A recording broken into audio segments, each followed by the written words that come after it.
tarde, pessoal. Costumamos dizer assim que em momentos como esses, em que nos reunimos em torno dos ideais cristãos, é sempre oportunidade para agradecermos a esta sublime contribuição de Deus à Terra, que é a doutrina espírita. Porquanto ela amplia os nossos conhecimentos e nos proporciona momentos inesgotáveis de um mergulho em nós mesmos para buscarmos a nossa essência que é divina, porquanto somos filhos de Deus. Gratidão, então, ao Pai Criador por estas oportunidades e ao Cristo Jesus por nos buscar, por nos orientar um caminho seguro para uma vida mais digna. Trazemos o nosso abraço fraternal da nossa casa irmão Jefa e nos sentimos em casa, já que aqui também aprendemos, fazemos amizades e estamos juntos nesta busca pelo progresso espiritual. O tema é sempre oportuno. Pais e filhos, uma terapêutica divina. Existem muitas formas de se abordar essa temática, mas não é algo como aparentemente, inicialmente, alguns podem pensar ser fácil, ser tranquilo, abordar essa questão. É importante considerar de início que existem vários pontos de vista, várias formas de se abordar as relações. Sobretudo, precisamos considerar que relações humanas, no fundo, é de fato a grande dificuldade que todos nós, espíritos, temos no palco da vida. Seja qual for o modelo, o tipo da relação entre pais e filhos, relações de conjugalidade, relações de amizades, relações profissionais, no trato social, enfim, qualquer que seja a interação humana, ali estará presente uma grande porta para desafios, dificuldades, posto que ainda não é difícil de se considerar que em um mundo de expiações e provações, na transição para um mundo de regeneração, estes arranhões, esses conflitos vão fazer parte do nosso cotidiano, do nosso dia a dia, dado que ainda carregamos em nós, como visto no início, na fala inicial do exórdio, da preparação, o tema abordado, o qual não foi também, falar sobre a escassez e a ausência de virtudes que nos colocariam diante da vida e diante de uns com os outros num patamar mais feliz e mais saudável. É exatamente ainda por patinarmos nas questões morais, é ainda pela ausência de uma ética superior que vira e mexe, estamos diante de problemas, de desafios. E nas relações paternais e filiais, isto não está ainda resolvido. Não passamos incólumes por este momento de integração tão necessário ainda e tão importante para todos nós. E queríamos fazer aqui uma pequena enquete de momento. Quem aqui é pai ou é mãe? Me disseram que a gente podia interagir um pouco. Vocês vão se virar depois com o Maurino. Nossa, Rui, que falta de caridade. Quem é pai e quem é mãe? Tem gente que está em dúvida. Mas é sempre assim, quando a gente aborda essa temática, há sempre pais ou mães que não estão se achando pais e mães. É de cada um. Eu não vou pedir para que se exponham. Fiquem tranquilos e tranquilas. E quem aqui é filho?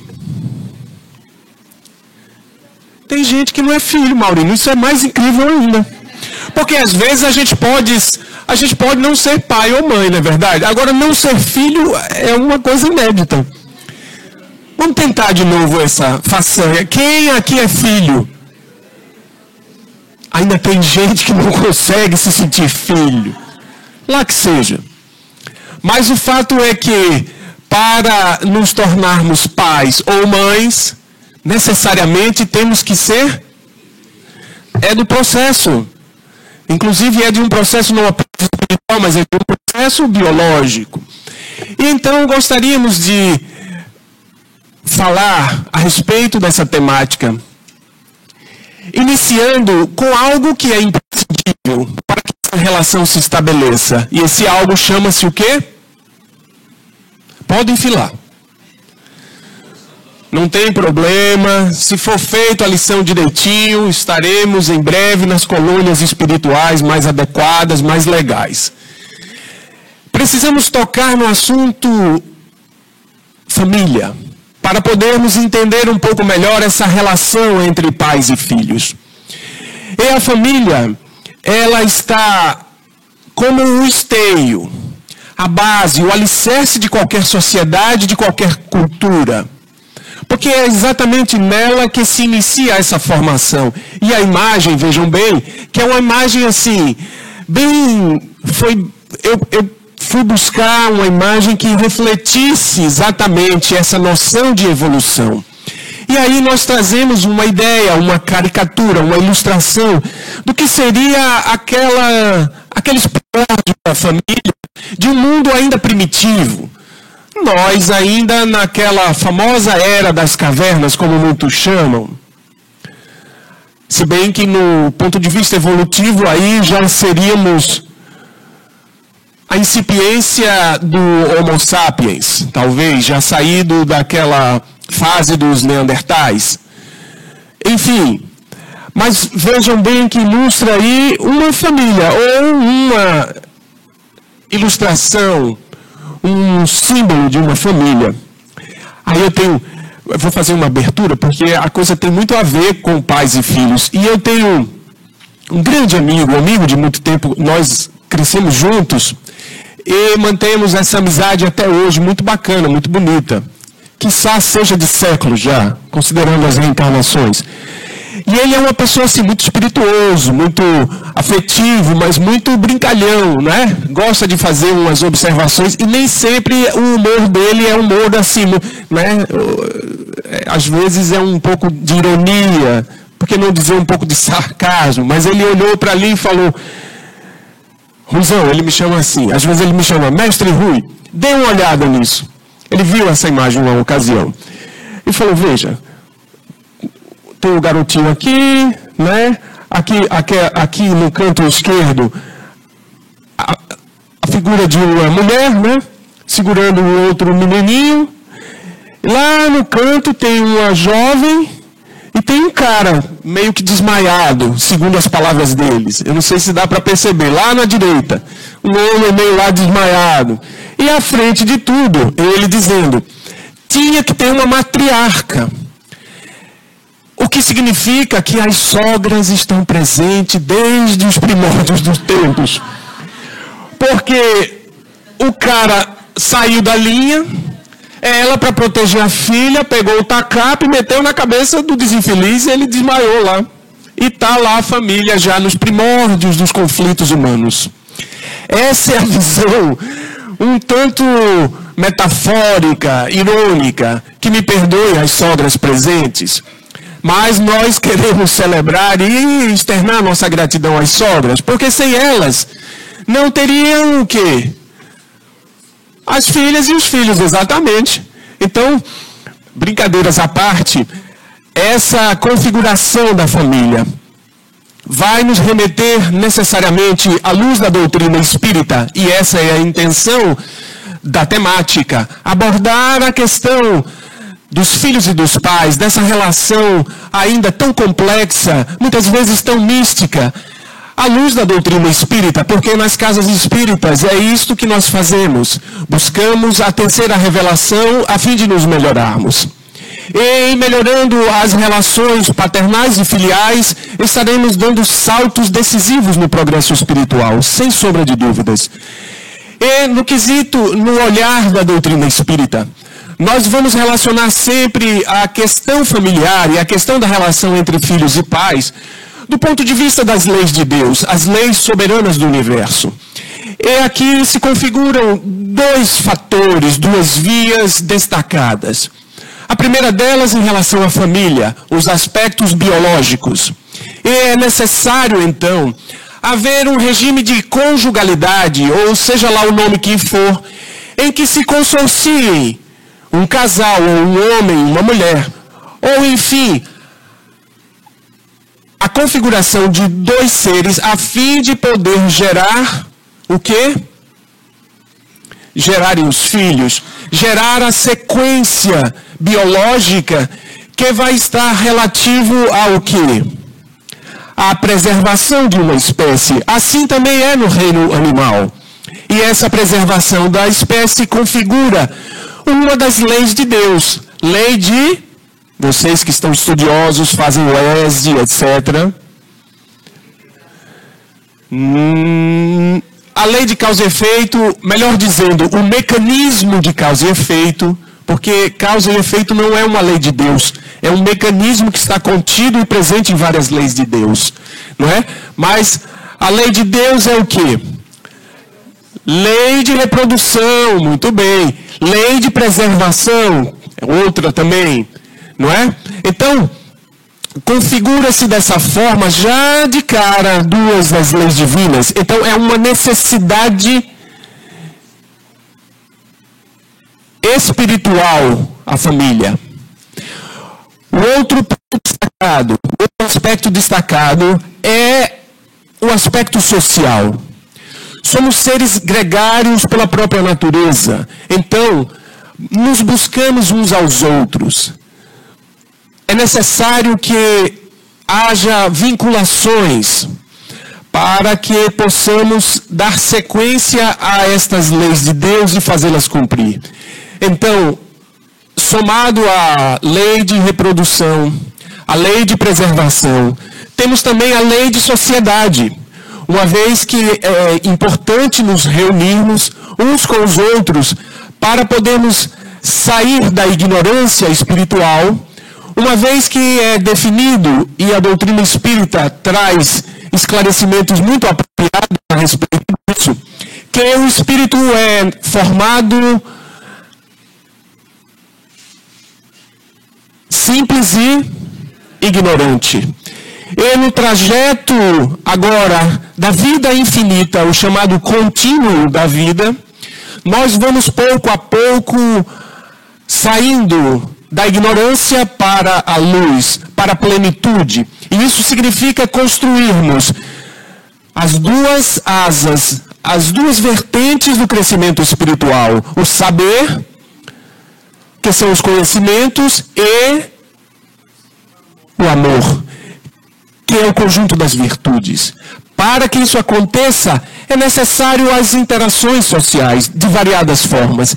E a mais proximal de todas elas, desde os primórdios dos tempos, é a família, que inicialmente foi agrupada em formas de bandos, em formas de clãs, em formas de pequenos feudos, até aos dias de hoje, nas configurações variadas das formações familiares. De tal forma que, de fato, vamos observar em autores espirituais como as orientações dos mentores de André Luiz, Alexandre, Áureo, Aulus, Clarencio, enfim, que a família, e isso está plenamente convergente, inclusive com a atual legislação de vários países, sobretudo do Ocidente, uma família passa a ser configurada, de fato, juridicamente, a partir da presença dos filhos. Se não há filhos, é um regime de conjugalidade, uma parceria, é um modo de companheirismo, enfim, inúmeras terminologias que podemos aplicar. Todavia, ao se dar a presença de um filho, seja por vias biológicas ou por vias adotivas, por vias afetivas tão somente, mas configurar-se-á de fato a família. Caracterizando aí então mais uma das leis divinas, a lei do progresso, que nos remete inevitável e invariavelmente a essa construção contínua de uma evolução, cujo contato uns com os outros vai fazer com que nós venhamos a desenvolver os potenciais latentes que estão em cada um de nós. Aonde estão as leis de Deus? Segundo os espíritos superiores. Na consciência. Somos criados com estas leis para que jamais tenhamos um momento sequer de dizer aquele argumento que muitas vezes a gente utiliza aí já há milhares de anos. Eu não sabia. É um mecanismo de fuga muito comum, não é? Dizemos assim na psicologia, é uma evitação. Portanto, para que nós que somos constituídos criaturas de Deus, possamos dar vazão à nossa plenitude, necessitamos tocar em nós mesmos, fazer um mergulho nesse ser divino que somos, para podermos acessar a pureza de nossas consciências. E para tal, necessitamos das relações.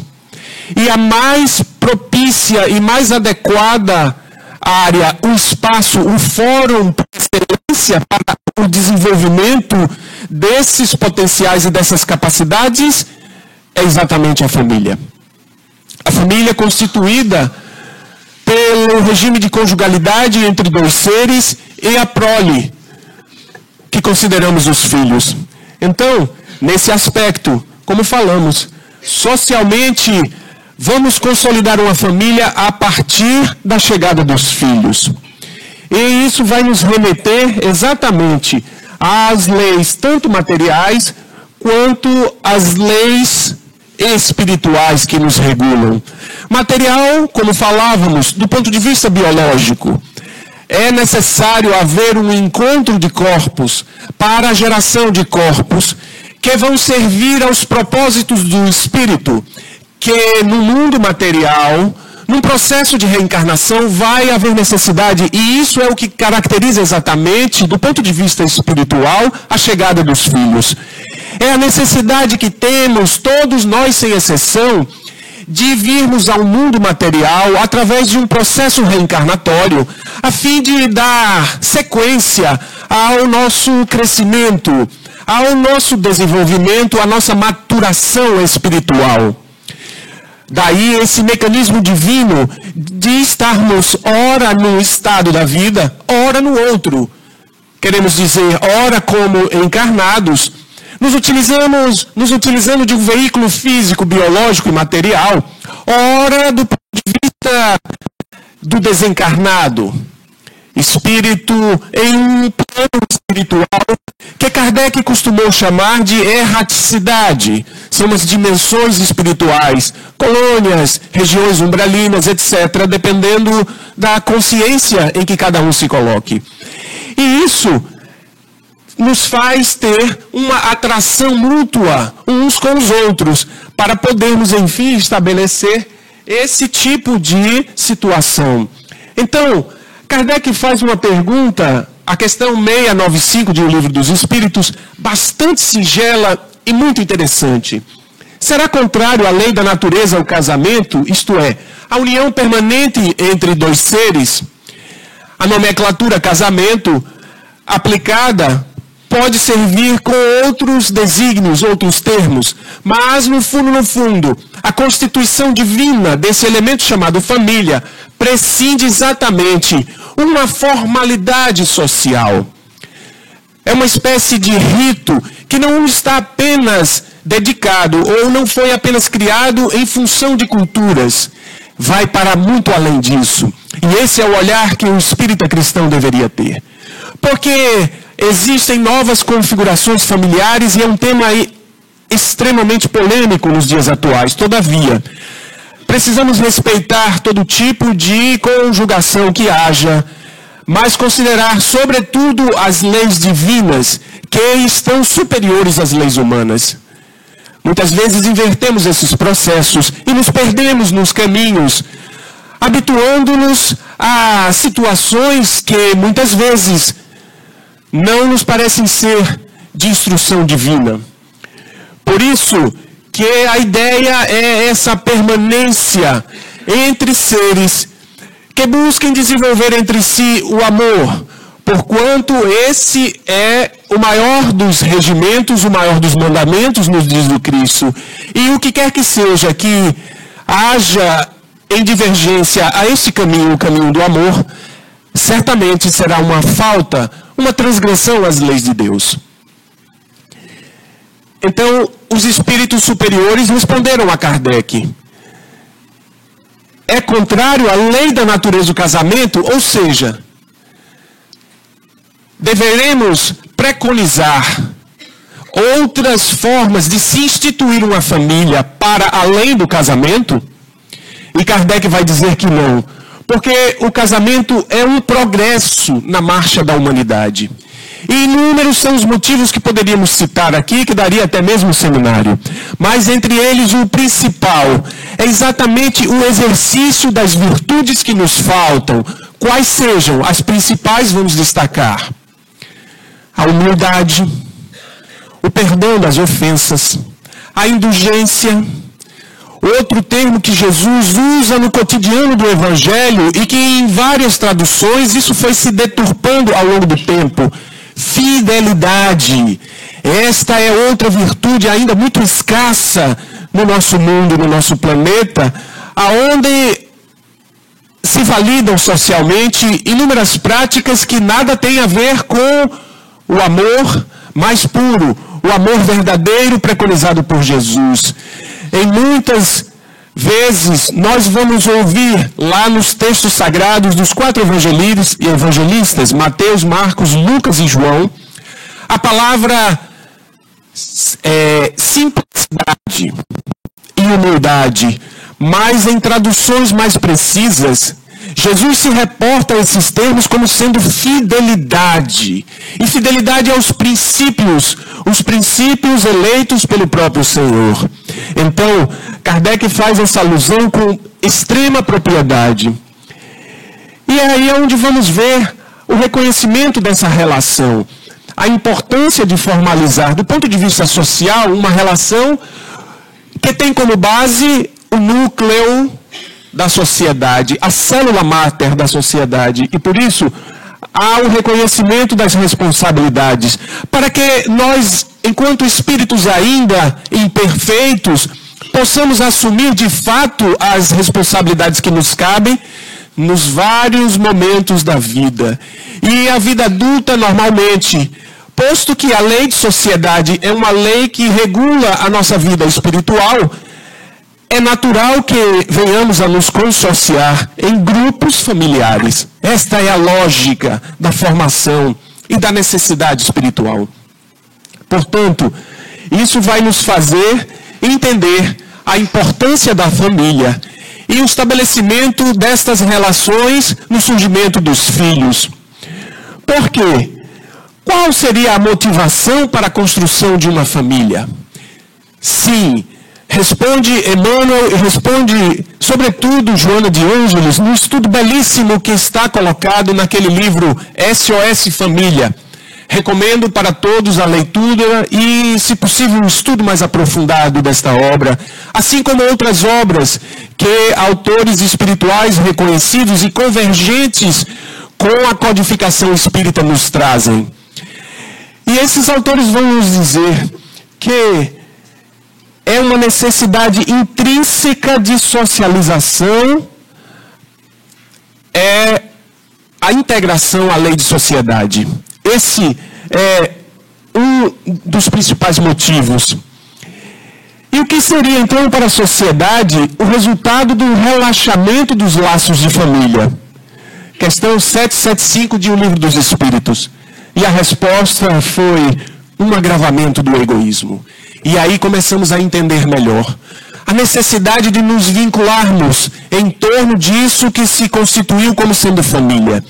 E a relação entre pais e filhos vão aí tomar um destaque extraordinário. Por quê? Porque na necessidade de nos livrarmos destas chagas que fazem com que patinemos na miopia moral, estão o egoísmo e o orgulho. Nos dizem os espíritos superiores, são as duas chagas da humanidade. E todos aqueles sentimentos, estados espirituais que decorrem do orgulho e do egoísmo, a vaidade, a mesquinhez, a avareza, o ciúme, enfim, a mentira, a trapaça e tantos outros decorrem exatamente do egoísmo e do orgulho. Portanto, ao não considerarmos, ao olharmos com desdém esse núcleo chamado família e essa relação chamada pais e filhos, nós vamos ter sempre sofrimento e dor. Porque nos afastamos das leis de Deus. Porque impetramos a nós mesmos comprometimentos espirituais que é só uma questão de tempo, irão aí sim, pelo mecanismo de causa e efeito, retornar para nós de variadas formas. E o Espiritismo nos dá uma oportunidade, uma clareza imensa de podermos refletir melhor acerca do que nos acontece no nosso dia a dia, no nosso cotidiano, desde coisas mais simples até as coisas mais difíceis, para que possamos ter uma noção de associar o que pode estar gerando esta dor e esse sofrimento para mim. E muitas vezes, em boa parte das vezes, aliás, nos diz Emmanuel, que a maior parte dos comprometimentos espirituais no planeta Terra decorre exatamente da negligência familiar. Mais do que a soma de todas as guerras juntas, diz Emmanuel. Então, por si só, esse fato já denota que esse é ou deveria ser, o maior investimento de nós que conhecemos a realidade da vida, na amplitude espiritual e as consequências dela. Então, Joana de Ângeles vai dizer que a família, por essa razão, tornou-se a célula máter do organismo social, aonde se desenvolvem, olha aqui a importância, os sentimentos e a inteligência, e assim o espírito vai despertar para as realizações superiores da vida. Por isso, toda vez que a família se desestrutura, a sociedade cambaleia, a cultura degenera e a civilização se corrompe. Não é difícil, é só olhar ao nosso redor. É só olhar para nós mesmos, para dentro dos nossos lares e as preocupações que nos afligem a cada dia, para percebermos que, quando os sentimentos estão desajustados, entram em desordem, quando nós validamos hábitos comuns gerados pela tradição cultural, mas que, à luz da doutrina espírita, à luz dos valores cristãos, percebemos que são comportamentos absolutamente e absurdamente inadequados, nós começaremos, enfim, a ter uma atitude mais digna conosco mesmo, um respeito maior para conosco, para com a vida e para com aqueles com quem convivemos, esposas, maridos e principalmente filhos. E aí acrescentamos agora uma outra questão de importância. Quem são os filhos?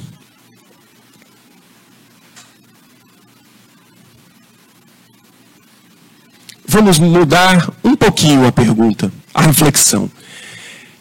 Que são os filhos?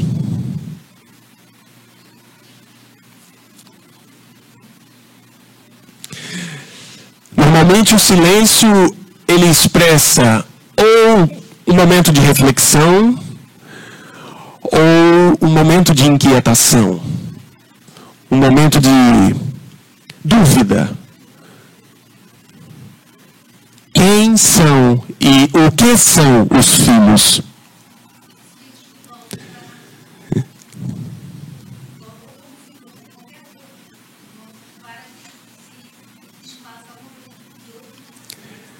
São espíritos que vêm para que se desfaçam situações, eu estou entendendo que é para se desfazer de coisas que não foram legais e evoluir. E de quem são os filhos? Há uma posse? Não, mas há pais e mães que se apresentam como possuidores dos filhos. E ainda dizem assim no final, né? O garoto às vezes está lá fazendo suas traquinagens, aprendendo, não é, os estímulos da vida, etc. E enlouquecem os pais, principalmente aqueles que são elétricos, muito elétricos. Quem tem filhos Mateus aqui? Pela cara não precisa responder nada. São esses seres abençoados que vieram com toda a energia cósmica para testar os pais, às vezes, não é verdade? Brincadeiras à parte, não é? Os filhos são de Deus.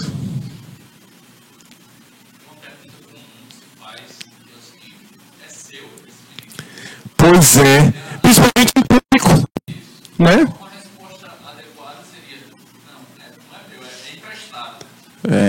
Principalmente quando a gente quer fugir da responsabilidade. Não é verdade? É verdade. Pois é. Vou contar um fato aqui muito interessante que eu fui partícipe. E lá estava eu no supermercado. Tá, tranquilão e tal. Nem tão tranquilo assim, porque às vezes a gente olha aquelas coisinhas nas gôndolas que chamam preço, a gente não fica muito tranquilo com aquilo, mas enfim, graças a Deus a gente tem essas condições. E fomos lá. Aí eu vi a cena, assim, meio distante, um pouco mais adiante do lugar onde eu estava. E ali estava uma mãe, calma, que era uma beleza. Essa calma quando os filhos estão derrubando as coisas, né? E o menino ia para um lado, ia para o outro. Eu só via o menino passando assim. Daqui a pouco, assim, tem aqui uma fileira, né, de uma gôndola assim de produtos. Aí tem a outra aqui, né, tudo no supermercado, né, paralelo assim. E ali eu só via o menino no cruzamento, passava o menino para lá. Vum. Daqui uns 20 segundos o menino voltava para cá. E a mãe só... Eu falei, parece jogo de tênis esse negócio. Aí daqui a pouco ela dá um grito lá, menino, volte pra cá. Eu falei, o negócio vai ficar feio agora pro menino, né? E pra mãe, muito... Aí eu sei que eu não ouvi a conversa, meio distante, mas a minha curiosidade profissional, como eu trabalho com as questões da mente, dos comportamentos, das emoções, é inevitável, né, esse olhar clínico. E estava lá eu olhando, observando o fato, até para aprender também. Daí a pouco, a mãe falou, o menino ficou assim, e resmungou, e fez que ia correr de novo. Ela pegou ele aqui pela camisa, segurou o menino na camisa, e ele esperneando, se jogou no chão. Aí eu falei, eu fiz uma prece rápida, eu disse, Senhor, intervém ali, por favor, né? E aí deu aquela iniciativa, eu falei, eu vou tentar ajudar de alguma forma. Às vezes a gente é intrometido demais, não é verdade? Aí eu fui chegando perto da senhora, da jovem moça lá e tal. Eu falei, posso ajudar? É seu filho? Ela falou, mas não devia ser. Eu entendi tudo, né? Eu falei, eu entendo isso, né? Mas tenha calma. Faça o seguinte, deixa ele esperneando aí, dê uma voltinha até ali, só com o olho de trás, e veja o que acontece, né? Dê uma saidinha assim, de fino. Não vai abandonar o garoto, fique de olho, porque pode ser que ele queira escalar o negócio, mas enfim. Eu tenho um sobrinho que escala a geladeira para pegar Nutella, é impressionante. Meu irmão sofre horrores com ele. Tem 2 anos. Vocês estão pensando o quê? Que esses espíritos estão reencarnando feito a gente? Não. Então, A moça saiu lá, se afastou, a mulher veio, daqui a pouco o menino começou a parar, olhar, e quanto mais ela se afastava, mais ele ia ficando desconfiado. Né? Acho que ele estava pensando, vou ficar sozinho aqui, esse negócio não vai dar certo não. Eu sei que ele parou de fazer a fantasia lá, parou de ciscar e tal, e foi olhando, ele olha, e eu só olhando para ele assim, distante e tal, e ele foi, daqui a pouco, aquela palavra. Talvez existam algumas palavras que retratem muito o amor, mas tem uma que ela é, assim, fenomenal. Vocês já sabem qual é, né? Mãe. A mãe parou, voltou, aí passou com o olho comprido assim, eu falei, é seu filho. Vejam, como a gente ainda tem imperfeição, não é verdade? Eu ainda ouso dizer que sou espírita, que confio no Cristo. Passa a menina lá e eu digo, é seu filho. Mas a brincadeira à parte é que esse fato retrata muito essas situações em que pais e filhos enfrentam muitas discórdias. Por quê? Porque na trajetória das inúmeras reencarnações que nós espíritos vamos experimentando, cometemos delitos. Transgredimos, prejudicamos aos outros, mentimos, trapaceamos, traímos, em nome de um sem número de desordens psicológicas, em um sem número de escolhas infelizes, validadas pelo social. Ainda ontem me faziam uma pergunta no seminário que fizemos numa outra casa, a respeito de comportamentos, que comportamentos inadequados são esses validados pela sociedade? E aí a gente vai dizer que esses comportamentos, eles estão em todas as dimensões das atividades humanas. Está na ciência, está na elaboração de conhecimentos científicos no meio acadêmico, está repleto de posturas egóicas, de egoísmo, de orgulho, de vaidade. Pesquisadores, não é? Desenvolvedores de ciência, de conhecimento, puxando o tapete de outro por inveja, por ciúme de um trabalho que determinada pessoa desenvolveu e que vai beneficiar as pessoas, a humanidade, e ele não teve essa ideia. Ou há um confronto de ideias, cujo resultado final é a tentativa de conflitos. Há também as questões culturais, artísticas. E eu citei um exemplo, não é? Que é um exemplo trazido pelo próprio espírito André Luiz em suas obras, quando ele fala a respeito da festa mais festejada, mais almejada e mais esperada da tradição cultural brasileira, que é? Não, senhor. Deveria ser. E o Natal de Jesus, não o Natal, com todo respeito ao bom velhinho Papai Noel, mas o Natal do Cristo, não é a festa mais almejada e mais esperada. É qual? Mas temos aqui muitos foliões e... Brincadeira, gente, desculpe. É o carnaval na cultura brasileira. É onde as multidões vão às ruas, etc., esperados, há um investimento monstruoso de recursos financeiros e tudo mais. E muita gente acha que isso é uma coisa normal, etc. E André Luiz diz que paira sobre as regiões momescas, é o termo que ele usa, uma nuvem cinzenta de espíritos disformes que buscam nas viciações ainda as suas necessidades tão materiais, mesquinhas, inferiores e vulgares. E aí, não é? É onde a gente encontra aquela famosa contradição dos ditados populares, né? Porque tem uma música que diz assim, atrás do trio elétrico, só não vai quem já morreu. Aí é que vai mesmo. Mas como não vai? Aí é que vai mesmo. E vai, pega os, aspas, vivos daqui e subjuga. E encaminha para o caminho das viciações, das expressões desregradas da sexualidade, da sensualidade, das traições, enfim.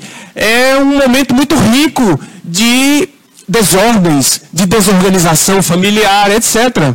Não é verdade?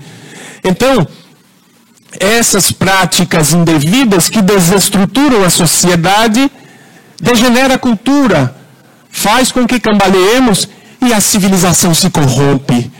Por quê? Porque escolhemos as coisas do mundo. E o Cristo Jesus nos diz: estejais no mundo, mas não sejais do mundo.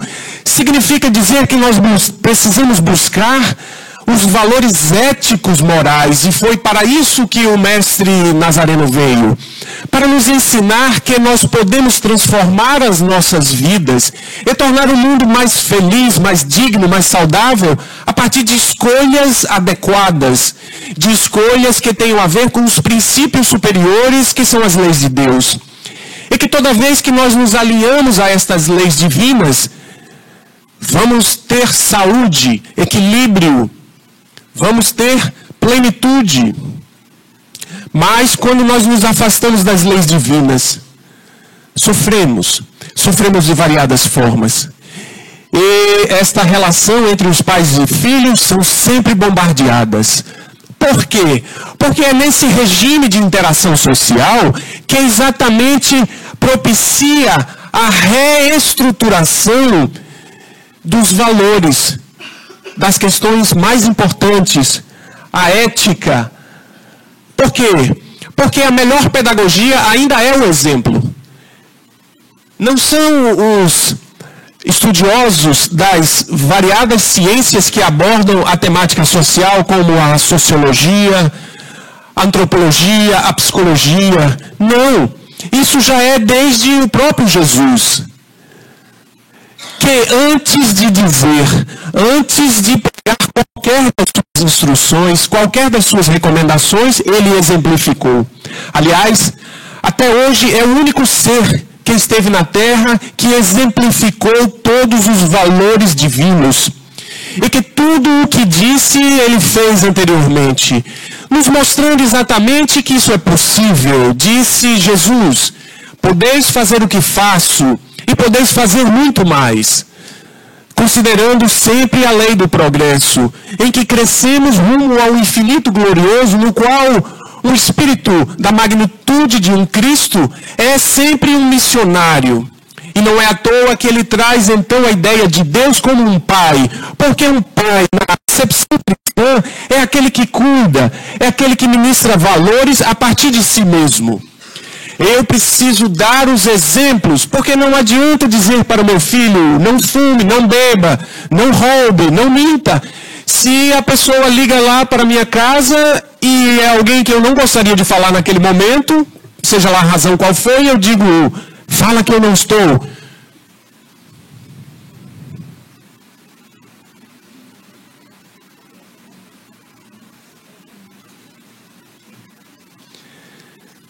Ultrapassamos sinais vermelhos nas ruas, nos trânsitos, levando os filhos à escola. Que tipo de valores nós estamos transmitindo para eles? Esses filhos que não são meus, não são seus, não são dela, são filhos de Deus, mas que têm vínculos conosco e vínculos que são infelizes muitas vezes. Mas muitas vezes, nesta terapêutica divina chamada relação pais e filhos, os filhos vêm para nos ensinar. Como exemplo que eu acho que muitos de vocês já devem ter tido, se não vocês mesmos já terem passado, assim como eu, do filho dizer: pai, eu aprendi na escola que o sinal vermelho é para a gente parar e você passou o sinal vermelho. Pai, o sinal... E lá estamos nós, dando que tipo de exemplos? Qual a pedagogia que estamos adotando no sentido de educar os nossos filhos? Temos visto e conversado e atendido inúmeras pessoas, inúmeras famílias, de vários tipos de classes sociais, de filosofias e doutrinas religiosas, enfim. Mas temos percebido assustadoramente a crescente mania, o crescente hábito indevido de as famílias, os pais, delegarem a responsabilidade da educação dos seus filhos a outras instituições, sobretudo a escola. Como se a educação formal fosse formar caráter. Não. A família é a responsável pela educação pátria dos filhos, pela educação máter dos filhos. São os valores, o alicerce moral para que o conhecimento possa se tornar fecundo, fértil. Porque senão é como a parábola que o Cristo nos ensina, é jogar sementes em meio a um espinheiro. Esse espinheiro social que corrompe, que desagrega, segundo o Espírito Joana de Ângeles. Então, nós vamos ver numa fala de Santo Agostinho, de 1862, que está em O Evangelho segundo o Espiritismo. Espíritas, compreender agora o grande papel da humanidade. Compreender que quando produzis um corpo, ou seja, a geração de um filho, a alma que nele encarna vem do espaço para progredir. Interai-vos dos vossos deveres e ponde todo o vosso amor em aproximar de Deus essa alma. Vamos aproximar de Deus. Esses espíritos que nos chegam na conta de filhos, mantendo, perpetuando posturas, hábitos, muitas vezes milenares, mas indevidos, inadequados, quando temos agora todo esse esclarecimento que a doutrina espírita e que o Evangelho nos mostra, essa é uma reflexão que devemos fazer, tanto como na posição de pais e mães, como na posição de filhos. Porque também nós, enquanto filhos, podemos dar os bons exemplos para nossos pais. Cada um de nós.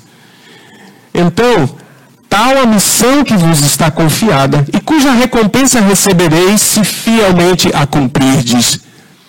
Diz Santo Agostinho, que foi um cara que iniciou a vida em meio à boemia, né?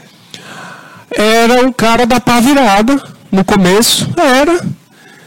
Foi preciso uma transformação imensa para que ele pudesse, enfim, despertar para Jesus e contribuir dessa forma na terceira revelação, a doutrina dos Espíritos. E Kardec vai dizer uma pérola. A resposta da questão 625A. Não a educação intelectual. A educação intelectual é essa educação formal. Vai para a escola. Chamamos isso na psicologia de socialização secundária, porquanto a socialização primária é o núcleo da família, é o contato principalmente com os pais. E há uma janela, não apenas psicológica, mas uma janela de base biológica, na chamada rede neural, em que há toda a estruturação e organização dos nossos processos psicofisiológicos, neurofisiológicos, que vai no limite de idade que chega até os 10, 11 anos no máximo. Porque o cérebro é esse grande codificador da interação do espírito com a matéria. E as nossas expressões espirituais se dão por estas vias. Então é preciso essa rede neural, essa rede de suporte biológico, estar afinada com os ideais e os valores, para que aquele ser em desenvolvimento possa usufruir de suas potencialidades de uma maneira mais adequada. São as tradições, são esses valores que vão formando as famosas crenças psicológicas, nas quais o indivíduo adulto vai estar sempre conectado, mesmo de maneira inconsciente. É como se ficasse lá grudado no chip. E quando vamos fazer escolhas, quando vamos decidir opções, que caminho seguir, vão estar lá registrados, mesmo sem a regente perceber, aqueles valores que foram muito construídos na infância e na primeira fase da adolescência.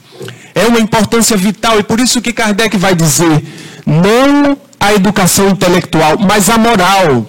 E nem ainda a educação moral pelos livros, mas aqui consiste na arte de formar os caracteres, aquela que cria os hábitos adquiridos. Hoje, sabemos, temos acesso, graças aos avanços das neurociências, sobretudo a neurociência aplicada, a neurociência do comportamento, a neurociência cognitiva, que são os pensamentos que vão gerar Aliás, sabemos disso hoje pelas ciências humanas, mas André Luiz e muitos outros autores espirituais já nos falam isso desde a década de 1940. Podem pegar as obras, estudarem, que nós vamos ver lá.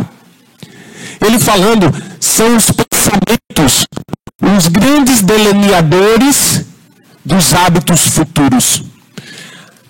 Pensamos e a partir da natureza do nosso pensamento é que vão surgir o conteúdo emocional. E a relação entre pensamentos e emoções e sentimentos produzem comportamentos.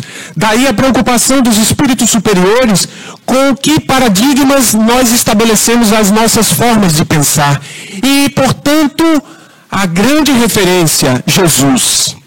Precisamos, então, adotar um novo paradigma em nossa vida. Pensarmos como espíritos e não apenas como corpos no mundo tão somente material. É um equívoco grave, porque aí nós vamos eleger sempre os valores, as variáveis da matéria, do prazer sem limite, da limitação do tempo, mas de posse da certeza e da ciência que somos espíritos imortais. Portanto, precisamos pensar desta forma, e para pensar assim e atingirmos a plenitude, esta relação entre pais e filhos precisa ser baseada nesses valores, os valores morais. De maneira que Santo Agostinho ainda complementa, dizendo, quando os pais hão feito tudo o que devem pelo adiantamento moral de seus filhos, se não alcançam êxito, não têm de que se inculpar a si mesmos e podem conservar tranquila a consciência. Portanto, é a realização daquilo que nos cabe da melhor forma possível, cuja referência é Jesus. São os princípios contidos na doutrina espírita, que nada mais é do que o Evangelho redivivo.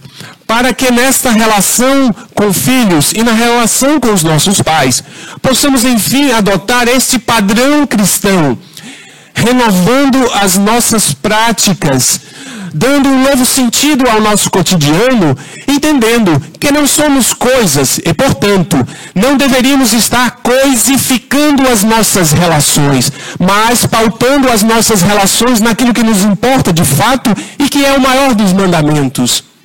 Amor. Amor entre pais e filhos. Amor entre a família, para que, enfim, se estabeleça de fato esta proposta que é a terapêutica divina.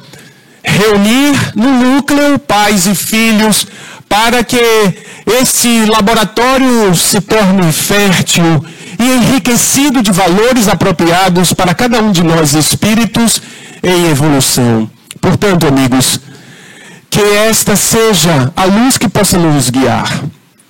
A luz do amor verdadeiro, o amor fraternal baseado em respeito, em companheirismo, em responsabilidade. Para que cada um possa, enfim, crescer e estar em paz com a própria consciência, gerando saúde, gerando felicidade, servindo como instrumentos verdadeiros e fiéis da evolução e do crescimento, do bem comum, da modificação da nossa sociedade. Agradecemos e deixamos um abraço fraterno a todos vocês, desejando a paz de Jesus em nossos corações.